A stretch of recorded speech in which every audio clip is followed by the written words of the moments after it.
bad feeling about this.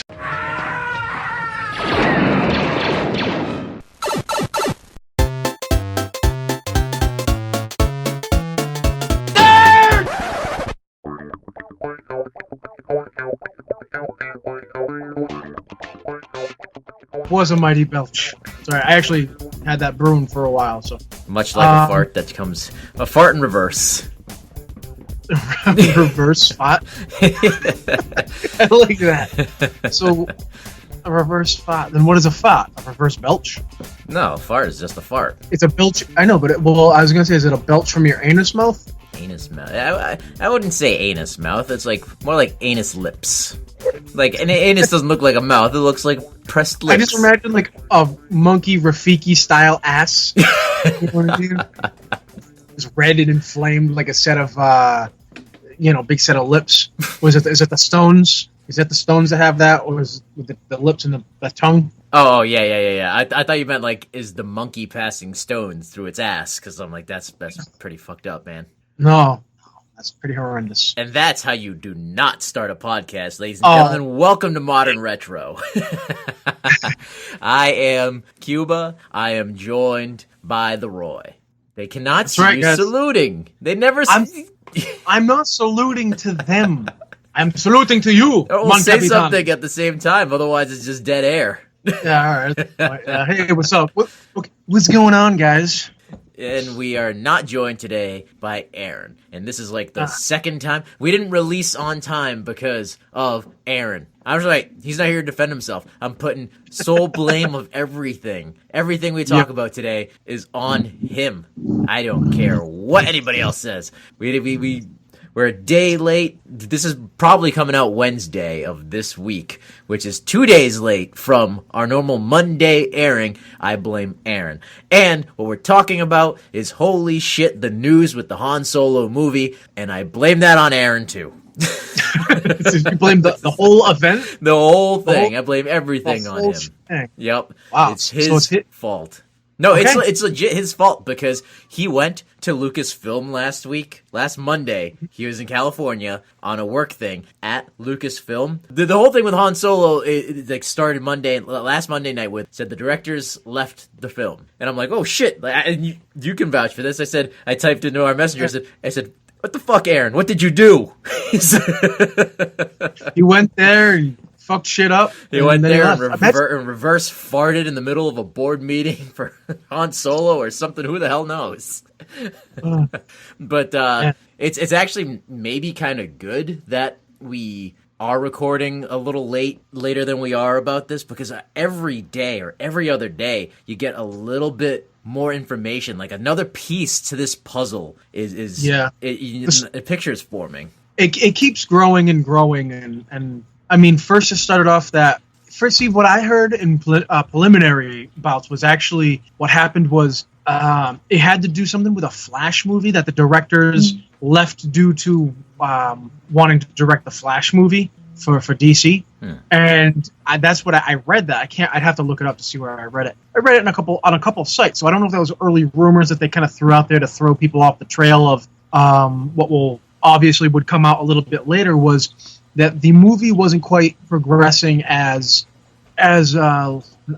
Disney wanted it to, right? Right. That's what the problem was? I mean, essentially, they said Monday that they parted ways, creative differences, that old gem, which is fucked up considering that they've only got like a month left of filming in the movie. Not even. They have 3 weeks before the principal filming is wrapped up on the yet untitled Han Solo movie. And then when they first reported, it's like, wow, it's like the director's left. Okay, then what? There's only 3 weeks left? That's fucking weird. Creative differences. Then you find out the next day, no, they were fired. And then it's like, oh, wow, they're fired. And at first people were saying, well, Kathleen Kennedy and them didn't get along. But then we find out that wasn't the case. We find out that James James Kasdan, who wrote pretty much wrote Empire Strikes Back and like co-directed or shadow directed Return of the Jedi. Like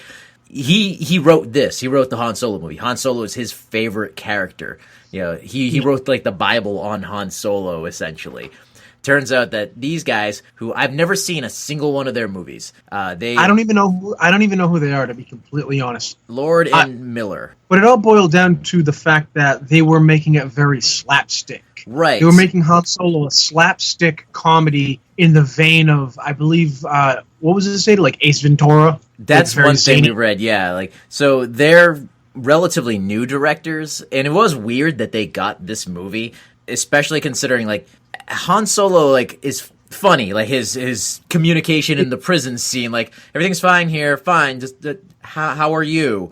But that's not, like that's situational. Funny. Yeah, it's not zany slapstick. Right. So these guys are known for doing the Lego Movie and 21 and 22 Jump Street. The Lego Movie I never saw, and I never had any interest in 21 or 22 Jump Street. See, I heard those two movies, the Jump Street movies, were actually good. Right, Aaron has said so on this podcast. Right, I heard that what he said was that for what they were fun movies. But the thing about Solo is that he's almost more, he's witty, but he's also unknowingly witty, and it comes off almost as like I don't want to say dry British humor, but like his delivery isn't zany. Right. It's meant to be almost, he's a wise ass. Yeah, he's almost cutting with his like little phrases, and anything that slips out is almost just I don't know. He has his own brand, It's subtle humor, and I mean, I'm sure a lot of it is Harrison Ford, obviously, but I mean, just in his exchanges in The Force Awakens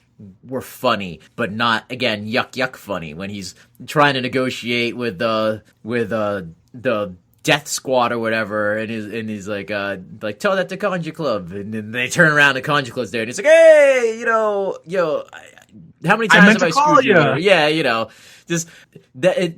It's funny stuff because it's almost realistic at someone trying to talk their way out of things who's actually bad at talking their ways out of things. That's I wasn't looking forward to a Han Solo movie. I'm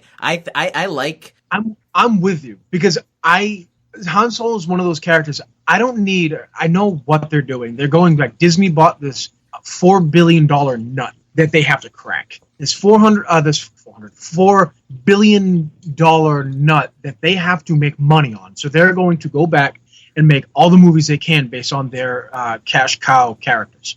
I see zero reason for a Han Solo film. It needs to be done very, very right. But my thing is that I loved Rogue One. Rogue One was good. It was great. It's great. But it didn't, better than The Force Awakens. Yes, and it didn't focus on known characters, and that's what I think their spin-off movies need to do. Like, I was fine with Tarkin, with Leia, with Mon Mothma. I loved the character cameos with Bail Organa, but I don't want to see a whole movie about Bail Organa. I don't want to see a whole movie, like, especially like Luke, Han, Leia. I don't want a whole Han Solo movie. I wouldn't mind if he shows up in a spin-off or something. Right. Before you said, I want to say my idea of what I think they should do. I think they were going to do this. This is my idea. They should have just scrapped the whole Han Solo movie idea. The big three, Leia, Han, Luke, they're nigh untouchable. You can't. Nobody wants to see. Like, this was my problem with going back to the Clone Wars cartoon. I didn't like the Fett storyline. I just didn't like seeing young Boba. I never did. I never wanted to. It was okay seeing his origin, even as bad as the movie was in Attack of the Clones. But and it was okay because he didn't have like a growth storyline. You did get a tidbit of why he doesn't like Jedi in the future and his role as a bounty hunter and why he is a bounty hunter. His clone father, whatever you want to call him, was the greatest bounty hunter of his time. Great, cool. That's all you need. You don't need to go into the depth of his motivations and this and that. And I know you're a fan of the Clone Wars cartoon, and I am too, but I didn't need to see Fett at all. I'll counter that with I didn't like his introduction into the Clone Wars. I mean, I like the idea that he infiltrated like the clone cadets to get at Mace Windu, but at first I was like, I don't know, I don't like Boba, and I didn't use him too much. I liked his sporadic later on appearances of like how he was kind of learning from all the bounty hunters of that era. Yeah. And like I liked seeing that growth and development, and I liked that he's not taken overly seriously when he's like leading a group of bounty hunters. Like the episode ends with Asajj Ventress locking him in a box. Yeah, they're all like, "Who the fuck's this kid?" Yeah, like I like that. That like in 20 years, the mere mentioning of his name is going to fucking make you piss of yourself. But like, it right makes now he's people just look a fucking kid that he has to earn his stripes. And I don't know if you saw the deleted footage that they showed us at Celebration, the shootout with him and Cad Bane. Yeah, like that was really cool. See, I did like that only because that one scene would show him taking the mantle. Cad Bane was known as the best bounty hunter of the time, right? But him taking that mantle, that's okay. I feel it would best be done in a book or something like that. But that moment is okay. But to see him doing things, I like it when characters. I like the idea of characters coming out of nowhere. I like the fact that Han Solo was a nobody. He was a smuggler, but he was a smuggler nobody in the greater scheme of things. To go back and explain his story to me, I don't need to see a young fucking Han Solo. Well, see, this is the thing where it's such a give and take. Like I don't want a Han Solo movie. Like I don't want an Origins. Now, if they're gonna make a movie, I won't mind if it's like I don't want to know. It doesn't matter where he comes from, his upbringing. Just plop us right into it. This is Han Solo, and he's a smuggler, and he's a bad smuggler. Let's face that fact that Han sucked as a smuggler. Well, I don't think he sucks as a smuggler. He was I think personally he was probably one of the better ones because he even says, even I get boarded sometimes. And he was Jabba's favorite smuggler, so he wasn't bad at it. Saying that he was Han Solo was one of the best smugglers in the galaxy. I think he was probably one of the luckiest in the galaxy. But like, I think those two go hand in hand. I think that I like the idea that he's just like, he's good. He's perceived as being good, but he's not as good. But like, because that would fit with Han. Like he talks himself up to be like to land a job. He's gonna talk himself up like Trump style. You know what I mean? And there's probably huge. Yeah, huge cargo. That one I'm telling. Huge cargo. Yeah, it's me, Han Solo.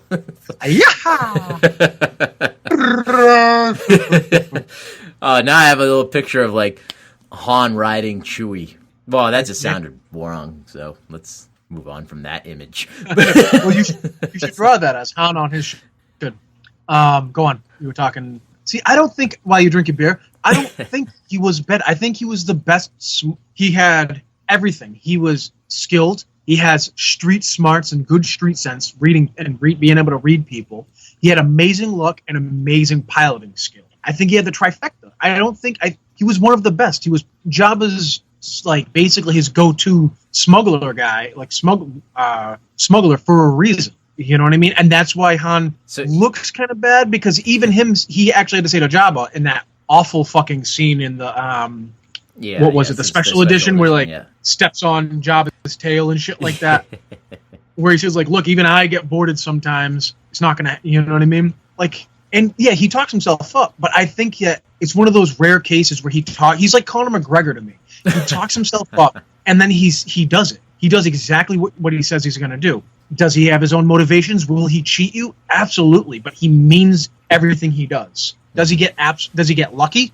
Absolutely. But I mean, I don't know. I mean, so here we are talking about like the core characteristics of Han Solo. We understand Han Solo. Yeah. But back to the movie itself, these directors were fired because apparently they don't know who the fuck Han Solo is. As more time has progressed, we find out that their directing style is very ad-libbed, and Lawrence Kasdan wrote the script. He is very strict to, what's written is what you say, is what you act, is what you dialogue, is what the dialogue is. And like I said, Han Solo is his favorite. Except in the one moment where he told, I love you, Harrison Ford. Yeah. He said, just say what you think, man. Right. He gave him that. Yeah, exactly. I mean, but that's just one line. That's not like the Empire wasn't ad-libbed. Like no Star Wars movie is completely ad-libbed at all. Well, my point is in that one line, which is probably one of the most important lines in that movie, just like the way it hits. Right, you know what I mean? Like he knows when to ad lib as a director. I mean, you know what I mean? Like he knows when. Well, he didn't direct it. He didn't direct Empire. He co-wrote Empire. It was Kirshner that directed Empire. All right, never mind. Kasdan, I think he like co-wrote Empire or wrote the screenplay for Empire. He was heavily involved in Empire and Jedi. Like he wanted, he's the one. Like this is why I don't understand why they got the fucking Lego Movie and 21 Jump Street directors for this movie, because Lawrence Kasdan is the guy who wanted Han Solo to. I'm pretty sure he was like okay with Han Solo getting killed in Return of the Jedi. And he also wanted Luke to put on Vader's mask and go, "Now I am the Darth," at the end of Return of the Jedi. Like, that was the ending he wanted. And, like, George Lucas, like, vetoed him on it. Well, I could see why. Cause I can see why, too. But I'm just saying, like, this is the dude's, like, a serious dude. And you know, I'm sure there should be some humor in a Han Solo movie. But these guys, like the article that I read, so through the progression of steps was they were making it too much of a comedy, ad-libbing too much. Then today, Aaron sends us an article where it says, like, they weren't keeping up with, besides all that, they weren't keeping up with the production timing of things.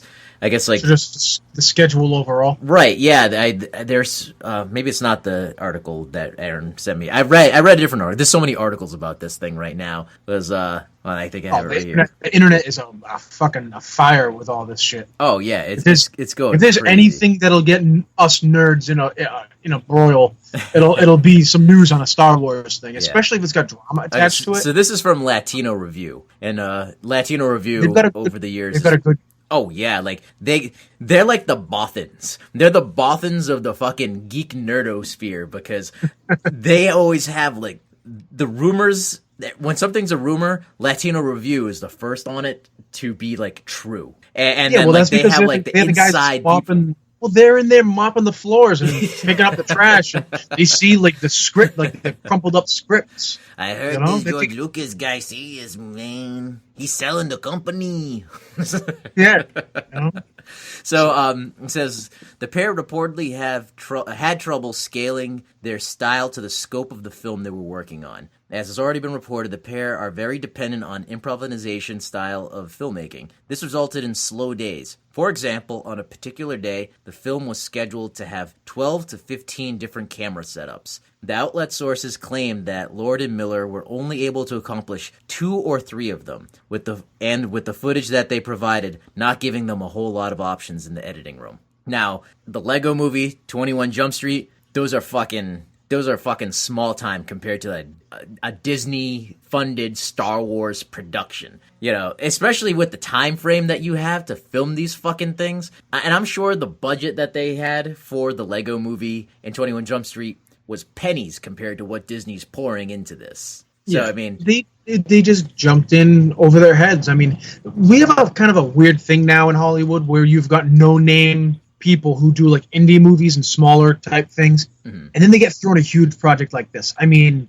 I don't even know how to say his last name. It was Colin Trevorrow, or however the fuck he said. Yeah. He's directing the final one of the new trilogy. He directed Jurassic World. They gave him that huge thing. You know what I mean? So, and he's doing the last one of the trilogy. Like, and you know, there's a kind of like a timeline that. Yeah, I mean, but I mean, Garth Edwards also he wasn't huge either. He did Rogue One, and I mean, it was Rogue One. Right? Yeah, that came out great. Granted, he didn't direct the reshoots, and it looks like a good amount of that movie was reshot. But still, he gets the majority of the credit for Rogue One. Right, and that's my thing, is that a lot of times it works. I wasn't a fan of Jurassic World, but I could see why people really, really liked it. Yeah. It worked in Rogue One, it's worked in a bunch of other movies. It just didn't work in this one. You know, I think, so I'm not, Jurassic World was a really dumb movie, but it was really fun.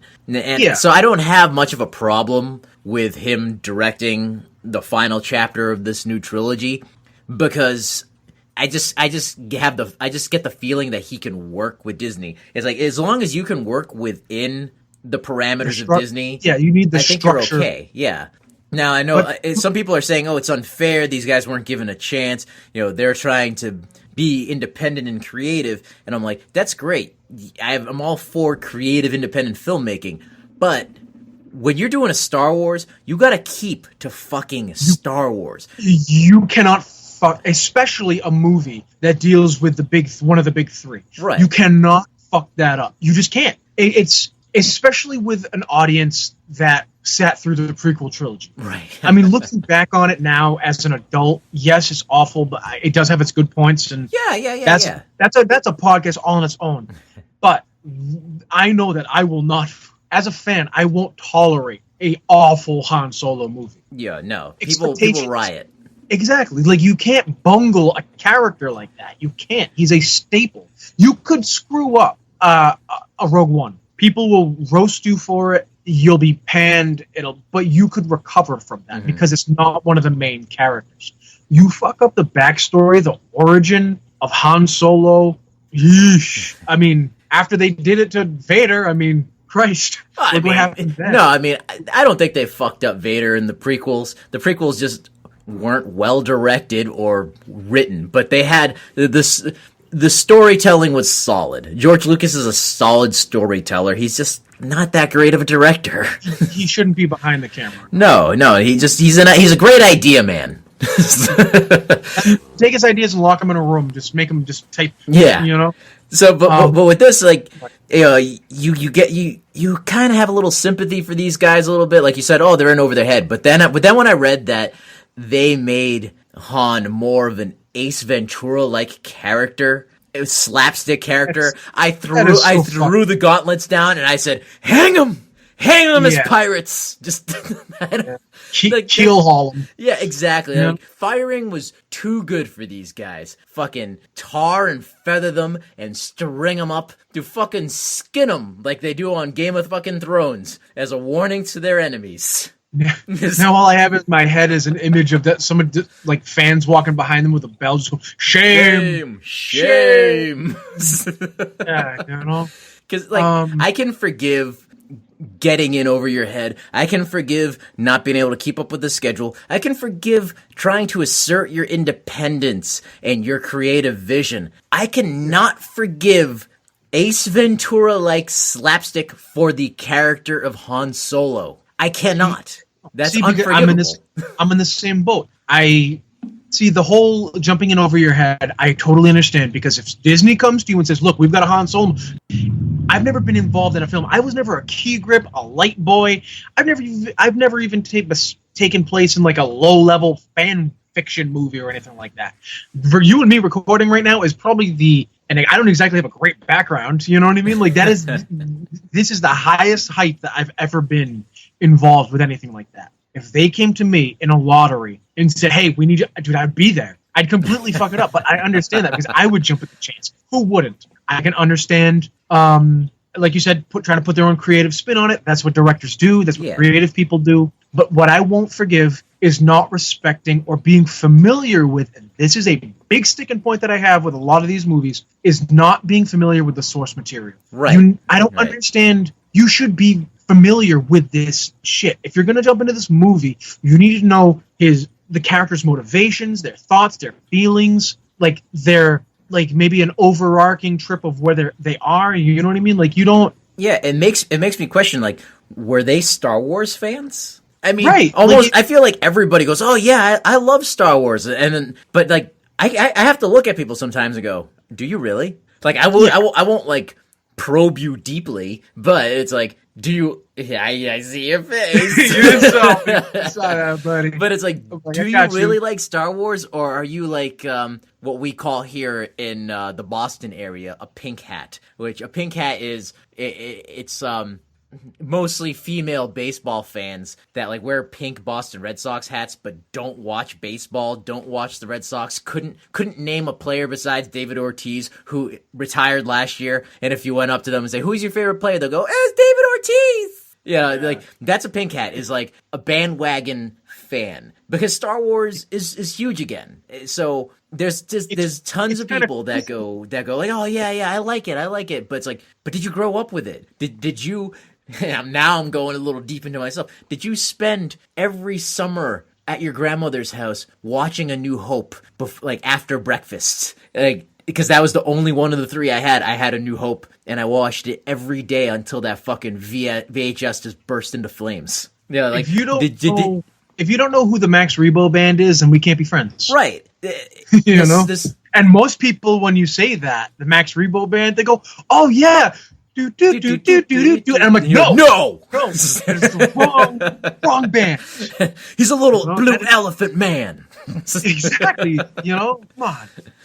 Yeah, there's so many of these fair weather fans that, like, I'm not even gonna talk ill of the people that have come in, because that come in the prequel trilogy, you know, because we have, I'll say all of Star Wars is ours, but I mean, I favor the original trilogy. That's our trilogy. Then there's people that came in with the prequels and the Clone Wars. That's their Star Wars. And I'm not gonna say that they're pink hats or anything like that. And now there's a new generation that's coming in with The Force Awakens, and that's cool too. But it's, you know, I'm talking about true fandom. Like, at what point you find Star Wars. You know, there are people who I'm sure just say they like Star Wars because it's cool to like Star Wars now. Yeah, well, those are entry points. What you said isn't like, oh, that's their Star. Those are just an entry point, and a fan of that will go forward or back to find out more. It's not like somebody just watches the Clone Wars cartoon and that's what they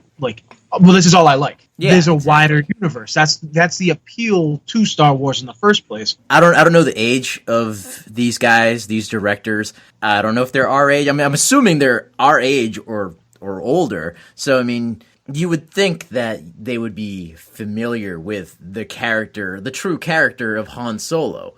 You know what I mean? So yeah, it's like, I guess that's like one thing. You have to be a fan of Star Wars if you're going to direct a Star Wars movie. And it was clear to me that Garth Edwards and everybody who worked on Rogue One was a fan of Star Wars. Rogue One was crafted with love. Yeah, just how deep everything was. There's so much in that movie that the casual pink hat would not get. Way over their head. You know, same thing with The Force Awakens. There was a lot of fan service in there, and with the upcoming Battlefront 2, there's ton. You could tell, like I said, from the panel at Celebration, the people in that creative team love Star Wars. It's. I'm not saying that I'm not saying you have to love Star Wars to jump in and like direct or work on a Star Wars, but you almost have to. It's like a labor of love. It's like a reward to be able to work on Star Wars. For somebody who is not a fan of Star Wars to work on Star Wars, it's like taking away from somebody that like was so faithful, was there, like us, like you said. If they called us and they're like, hey, you guys want to direct something for Star Wars? It's like, fuck yeah, what's a director? But I'll do it. You know what I mean? It's like we suffered through the dark times, through the 90s when there was an absolute drought of Star Wars. You know, all we had was a handful of books and Dark Horse comics. And not even good books, like the fucking Courtship of Princess Leia and the fucking, I don't even remember the name of the book with the fucking, God, it was so terrible. I can't remember anything about it other than it was terrible. Children of the Jedi. Jedi was a bad one. Hey, I actually like Courtship of Princess Leia. A lot of people hate on that book, but I liked it a lot. I did. I got to admit, man, I'm in the minority of that. But then again, you can't see and I don't want to show you because my room's a mess.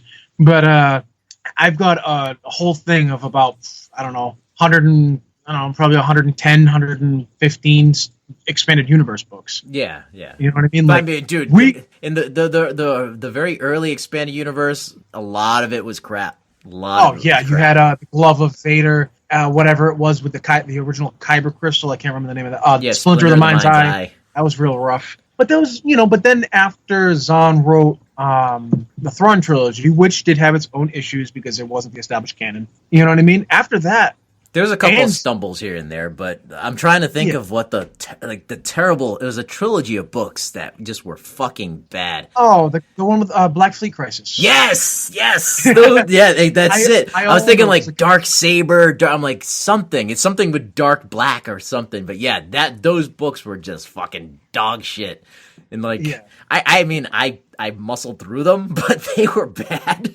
They felt like they were written by somebody who didn't know the source material. Yeah. Because none of the characters are like what they really are in either any other book or in any movies. Right. Like they didn't match. It was like the personalities didn't match up at all. So that's a good analogy. Like this Han Solo movie under the directorship of these two guys, it is like a book from the early Star Wars days, written by somebody who didn't know Star Wars, didn't like Star Wars, was a casual fan or whatever. And granted, we're talking about like we've seen the movie. So, I mean, let's talk about the bright side of this, I guess, is that after these assholes were canned, I know, kind of rough, but hey, Ace Ventura, Han Solo, I've got no fucking sympathy anymore.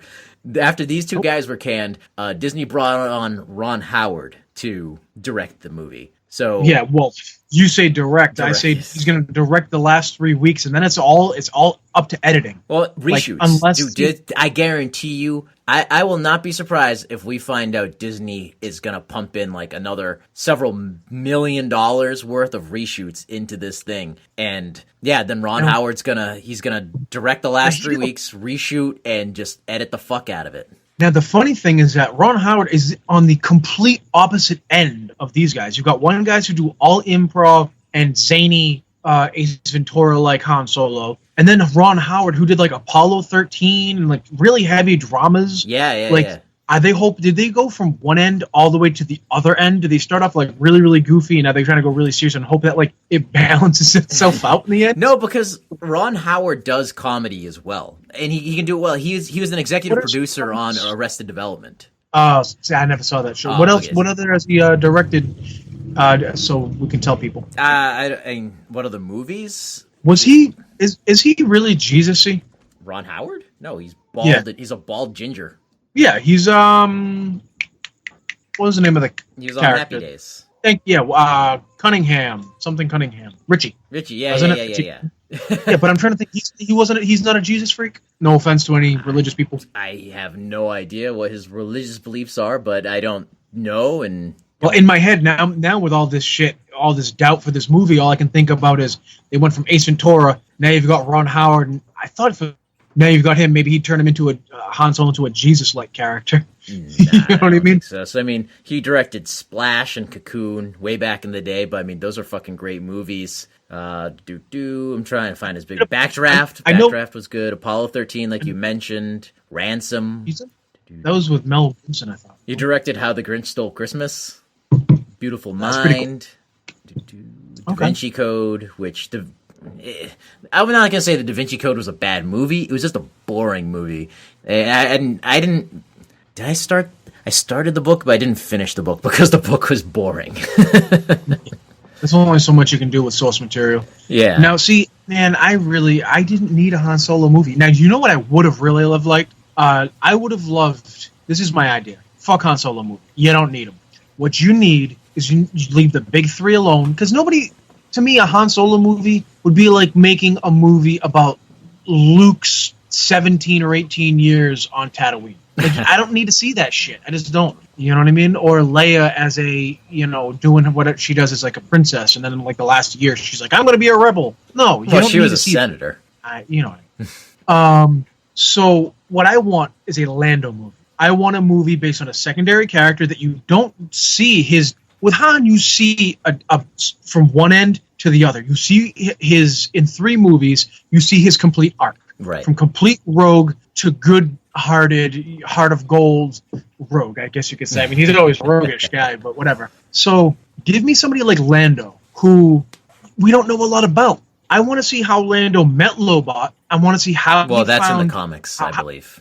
Well, I want to see how he got control of Bespin, how he won it in the game. Yeah. I want to see how he comes across the Falcon and give him some sort of bad, obviously he's some sort of smuggler. You can make Lando into that bad smuggler that you were talking about instead of Han, and that's why he's not a smuggler anymore. I don't know, because in Lando's in Rebels, and he's not like a bad smuggler. He's Lando. They do the great job of Lando being Lando. In my eyes, in my eyes, Lando would make a bad smuggler because he actually makes a good businessman. That's true. You know what I mean? So he's more of a deal cutter than right. So you could see. So you'd have somebody like Han Solo who could had a really hard time going straight. You know what I mean? Like, he was a smuggler because you couldn't make it as any, like, you couldn't stay on the straight and narrow until the end. He did it for Leia and for the Alliance and for what was good, you know, for his friends. Mm-hmm. Then you see Lando, who is, and that kind of mirrors Kylo Ren in a weird way, where he's trying to be bad,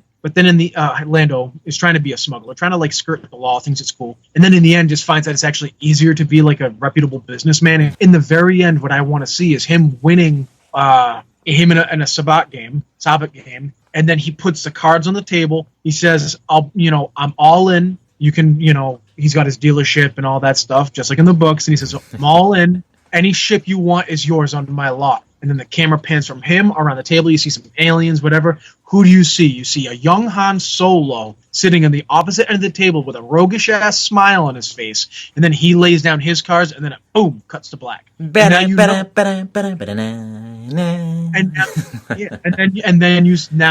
fans will know, that's a good fan service, where that's how a young Han Solo got the Falcon, how he met Lando in the first place. You know what I mean? And then if you want later on, you can fill in the gaps of their adventures together. I would not be surprised if their goal is to do a Lando movie, because I don't think you hire Daniel Glover to be Han Solo, to be Lando Calrissian if you're not going to use him again. Yeah, that's a good point. But I should read Aaron's statement about this whole conversation.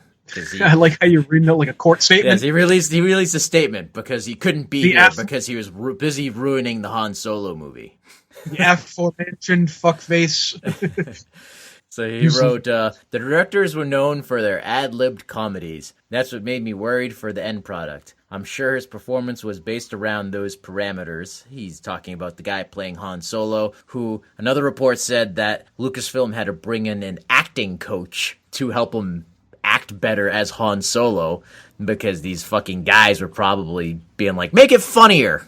Anyways, that was not part of his statement. Continuing his statement was, Ron Howard should be able to bring the drama needed to balance it out. I'm in it for Lando. Yeah, I don't need a Han Solo movie. I want a Lando movie. I'm in it for Lando also. I want to see what they do with him. I know Han's end story. Like, I don't need to see the beginning of it. You know, it's going to be him rolled in with some pirates as an orphan or some shit like that. You know what I mean? Like, it's not going to be interesting. That's the thing. Like I said earlier, I don't want them to show his origin. I don't want to know anything about his past, because it's not interesting.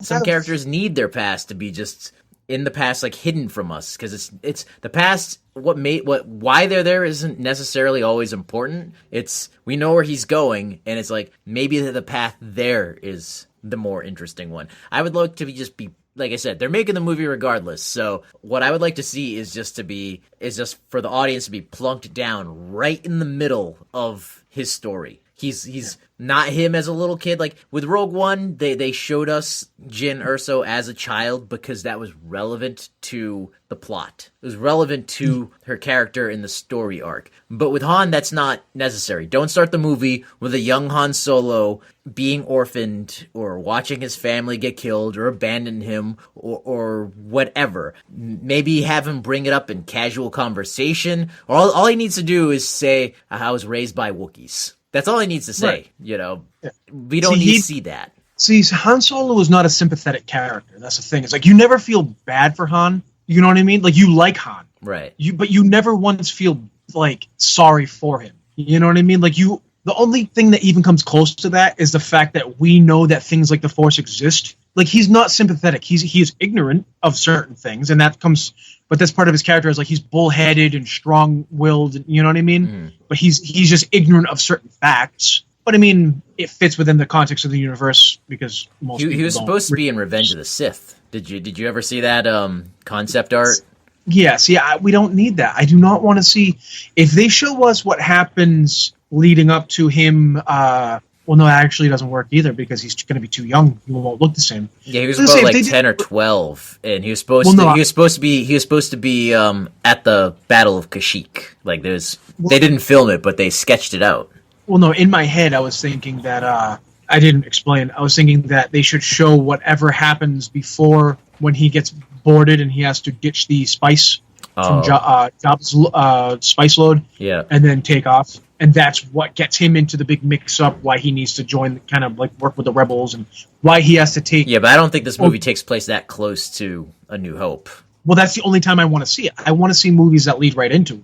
If they showed Han Solo and what happened, maybe the month before he met Obi-Wan Kenobi and Luke Skywalker, you know what I mean? That'd be cool. But I don't want to see what happens when he's like 20. Like, it's just not. It's not interesting. I don't want to see Yoda when he was 500 years old. Right. Yeah. I don't want a Yoda movie. I don't want a Fett movie. But I do want an Obi-Wan movie. I would like, because I love Ewan McGregor. Only if it's Ewan McGregor. Right. It has to be him. It can't be anybody else. It has to be Ewan McGregor. And it'd be foolish to not use him. He's obviously still alive. He's a little older. He fits perfectly in, like, all you have to do is fucking gray him up a little more. He fits perfectly into the time frame. And that is the only, I was going to say, that is the only main character I want to see a movie of, but Obi-Wan's not even a main character. I mean, technically he is, because he's in all 6 movies. Oh, in the prequel trilogy, he is. Right. I mean, Obi-Wan's a main character, but not a main character. But either way, I mean, did you read that book, Obi-Wan, from a few years ago? Yeah, when he was on Tatooine. Yeah, it was like a great spaghetti western. I would love to fucking see that. That is Star Wars at its best there. That was a really good book. Oh, that was a fantastic book. Yeah, because you felt so bad. He's the great tragic character. Like, that is something that we could use. We could use a serious, tragic, like, exposition on him.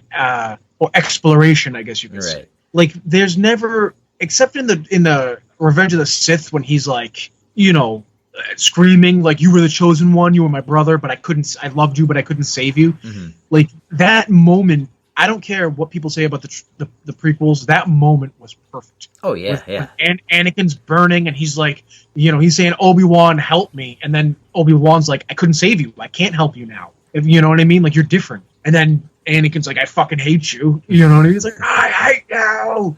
Like, that's such, and I want to see that. That I know you guys should. I sent it to you guys a while ago, and then somebody else resent it like a few weeks ago. It was the picture of Anakin on fire and Obi-Wan saying, Anakin, the ground is lava. No.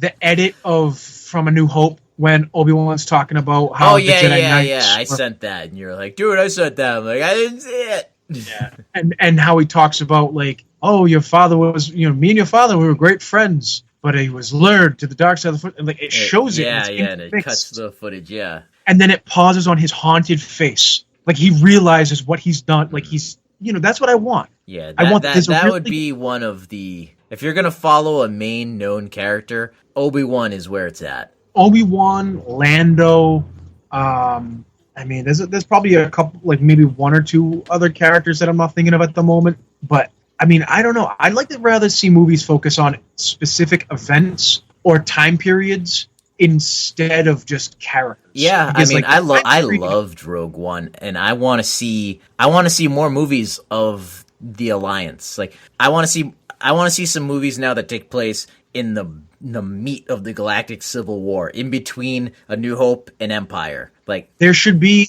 another trilogy. I know trilogies are the big things with these movies, but that's the territory you get into when you're with Star Wars. I'm sorry. They say Rogue One is a standalone, and yes, it is, but it should be part of a Rebel trilogy where now you have one that takes place between the events of A New Hope, Empire, and then the last one, Empire and Return of the Jedi. Mm-hmm. You know what I mean? Like that's your trilogy right there. You have, and I would call cool. Especially now that Shadows of the Empire isn't canon. Well, I was gonna say it actually would be a Shadow trilogy because you have the main events of the characters that we know, and then you look back and you peer behind the curtain through the shadows, and you see the events that are happening. Right, and it would be a logical continuation because, like, Rebels is leading us up to A New Hope, and from what I understand, it's going to go into A New Hope, because this final season, like Dave Filoni has said, that we're going to see the Battle of Scarif from the point of view of the crew of the Ghost, and then like I'm assuming it's going to go into the events of A New Hope a little bit, or I don't think the show will just end on that. Like there's got to be. He said there's going to be a conclusion, because he wasn't able to end the Clone Wars, and so they've already shown on Rebels that they like the official announcement of rebellion, like the formation of the alliance, the cells coming together and everything. So like I don't know. Again, I love that. That is my favorite time period of Star Wars, is just the rebellion era. So I want to see more of that. I mean,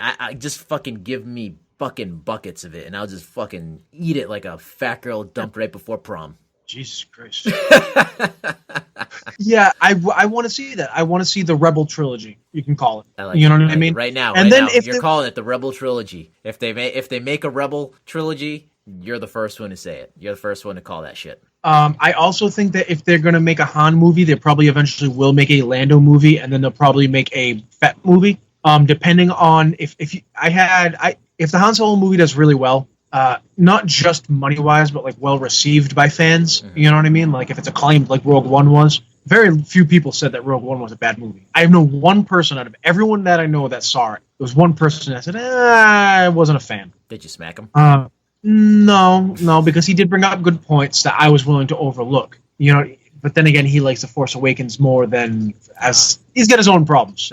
I mean, I can't fix a kid. I think they'll make a smuggler bounty hunter trilogy. I mean? That's true. I mean, they're calling these standalones right now, but I mean, fucking Iron Man was supposed to be a standalone, and now we have a whole cinematic universe based around it. I was gonna say, in the Star Wars movies universe, there is no standalone. Right. They're all somehow, no matter how tenuously, no matter how they're connected, whether it's by characters, events, they have to be connected. Mm-hmm. You know what I mean? They fit within a framework universe. You cannot make a standalone movie that has nothing to do with the others. There's something that's going to be there. It's a Star Wars fucking movie. Very true, very true. So we're coming to the end of this episode. So what do you think? With all the drama and crazy shit going on with this movie, now that Ron Howard has swooped in on his own Millennium Falcon of directorialship, is he going to save the day, like Han saving the day at the Death Star, or is this movie too fucking far gone? Dude, if he drove in, because I guess him and Lucas are actually friends. Mm-hmm. Like he was actually, do you know Ron Howard was actually supposed to direct The Phantom Menace? I was unaware of that. No. Yeah, he was supposed to direct The Phantom Menace, and he was like, nah, I think I'm okay with this Star Wars thing. And we all know how that turned out. Yeah. So Lucas, he came as a personal favor, I guess, to like Lucas called him and asked him to do this. This wasn't a Disney thing. This is from what I've heard. Take it as you. This is what I've read, that Lucas actually was like, he wanted Ron to do this. He made the call and this and that, and then he was approached. Right. If he pulled in and just fucking drove into the lot, just banged a Yui, just pulled the e-brake and just said, blow this ship, kid. Let's, what is it? Blow this. Yeah! Dude, if he just did that, it'd be amazing. Holy shit. But, so that's interesting. I haven't read that. It really depends. It really depends on their willingness and how much they're willing to reshoot. They better get the best fucking editor in the goddamn game. That's right. All I know. Yes, that's my biggest worry. It's like I have no problem with Ron Howard. I think he's going to come in, and the last 3 weeks of this movie are going to be great, and then the reshooting is going to be great. But you already have more than 3/4 of the movie filmed. You're right. It's going to take. They've got like more than 90%. If they'd started in March and they're in, you know what I mean? Like, yeah. And they've got 3 weeks left. That's like 95% of the fucking movie. Yeah, that's a lot of Ace Ventura. You have to fucking edit away, and it's like that's the only thing I'm worried. And the fact that that Disney's like refusing to push the movie back. So they have a very limited amount of time. They still have time to push it back, but I don't know why they won't push it. I don't understand it. Like they did it to Rogue One. They did it. You know what I mean? Like just do it. Like, maybe they think it's just salvageable at this moment. But I mean, there's still time. It's not supposed to come out until May 25th. They dumped the directors 3 weeks left. they don't have confidence. They just don't. They You know what I have mean? confidence enough in Ron Howard. Maybe when Ron Howard came on and they showed him what he had, I can work with this. see This him. is something. He's sitting there like this, just like very calm, poised, with his hands in front of his face, and for the film reel stops, and he just puts his hands on his lap. He goes, "I can work with this," and maybe that's all they needed. That's all they needed, and they're like, "Okay." They're gonna need They need a surgeon of an editor if Yeah. it is the way it sounds. You know. Yeah, and it's an unnecessary movie with potential that's been through the fucking ringer, and now it's just like, let's see what can be done with it, I guess. It really is a 50-50 for me. I mean, it was a movie that I never wanted in the first place. It's a movie that you and me could probably sit down as fans, knowledge of the source material alone. We could probably write a better screenplay than these two jamokes. Dude, my You know what I arm, mean? my tattoo of Han's blaster. I'll show this to the camera so the YouTube people can see it. Yeah. My Han Solo blaster that says Han shot first has a better understanding of Han fucking Solo than these fucking Lego movie directors did. Than George Lucas does. You know? So Yeah, that's true. just- All right, so I don't know my hopes. real quick, Oh. because I thought about this earlier, and real quick before we leave, out of all Star Wars, because I just realized what I don't like out of everything, out of all Star Wars. What do you not like out of everything? I know a lot of people's go-to is Jar Jar of the most hated thing that they in Star Wars. I just realized mine, like literally 2 days ago, and it's not Jar Jar. You wanna know what it is? Oh boy, what? General Grievous. What? I Oh. fucking hate General Grievous. Out of every single thing in Star Wars, I think General Grievous is the worst thing. The biggest waste of potential, the most annoying character. And annoying because when he was first introduced in the animated micro series that He was Grady bad. Tartakovsky See, did, yeah, that he was awesome. That's where you're getting me to join you, because you said you hate your least favorite thing was General Grievous. I was like, he's not the worst. Jar Jar is definitely worse. Gungans, as a whole, are worse than Grievous. No. Grievous, See, I disagree, because we were promised this badass villain, and then we got a glimpse of him, and he was terrifying when he was first introduced in cartoon form. You're like, wow, this dude's fucking awesome. He sounded awesome. He was like, I am General Grievous. That was terrible. I didn't sound at all like that, but he sounded. Nah, you made him sound even worse. Yeah, he sounded awesome. Then we get him. It's me, General Grievous. Yeah. Why does this keep going back to Mario? I don't know. So then we get him in episode 3, and he's a mustache twirling villain, like literally with a cape. He's just missing his mustache and top hat. And then you have the opportunity It's to pretty flesh the bad. character out more in the Clone Wars, and we get more top hat villain. It's just never is he scary. Like, he was scary when he was first introduced, because like the Jedi didn't know what to do, how to deal with him. He was fast, he was quick, he was fearless. And then the Clone Wars, they made him into a fucking coward. It's just a weird walking, annoying sounding coward. See, he's instead of saying I hate him the most, because I think you can cut out the way it is it's survivability. You could cut Jar Jar and Gungans out of the movie completely, and the movie or the storyline still works. You kind of need Grievous in a sense. You don't completely need him, but he's more necessary. Yeah, to I'm not lead the droid army. denying his to lead- necessariness to the series, and he works, but I just and he hate works, and he works well as Dooku's pawn. When you think about it, it makes good literary sense, because the battle droids were being used by Grievous. Mhm. Grievous didn't give a shit about them. Dooku was using Grievous was being used by Dooku. Dooku didn't give a shit about him, and then Dooku was being used by Palpatine, who didn't give a shit about him. Mhm. So it all lines up, like in literary form. It works. Right. But I do agree. As soon as you said the loss of potential, I was on board completely, because there's so much more that you could have done. So what's your most hated thing? Was it the Jar Jar and the Gungans? Is that, out of all Star Wars, is that the thing that you hate the most? I'd have to think about that. You're springing that one on me. All right, next week I'm going to spring that on you. You're going to have 2 days. You're going to have 2 days to think about that, and then, I will. and then I'll next think. week we'll be here. And I'll think about that. yep, I will ask you. I will re-ask the question. But that's all the time we have for our Han Solo and by extension Star Wars discussion, because if I don't fucking pump the brake pedals on this, we're gonna be sitting here for another 2 hours. We will, because we're actual fucking fans. Yep, and we'll get deep. We get deep, and sorry, ladies and gentlemen, you don't want to fucking hear that because we don't even want to hear that. So, Roy, where can they find us? Oh, they can find us at modernretrocast.com. Ooh, he knows. He knows. Yeah, because I have it written down. And if you guys want to email us questions, comments, concerns, fun little ideas, anything that you guys want to tell us about, talk to us about. What? Nudes. Saying I'm telling them. If it was you, you'd have to clarify. With me, they already know. Come on, send nudes. NOODZ nudes. At modernretrocast. modernretrocast at gmail.com. I was looking at the wrong line. Again, questions, comments, concerns. You guys can find us anywhere your fine podcasts that you guys already listened to are found. Yep. iTunes. We're on iTunes and all the major podcast listening apps and websites. Check out our YouTube. Buy some swag at our TeePublic. And have a good night. May the Force be with you. And I have a bad feeling about this. Oh. Off to my side, see Wookie by my side. The speed of rider's light, I can't be denied. I'm solo, I'm solo, I'm Han Solo, I'm Han Solo, solo. Hey there, mister, don't get the picture. Do a make out with your sister. I'm solo, I'm Han Solo, I'm Han Solo, I'm Han Solo, solo.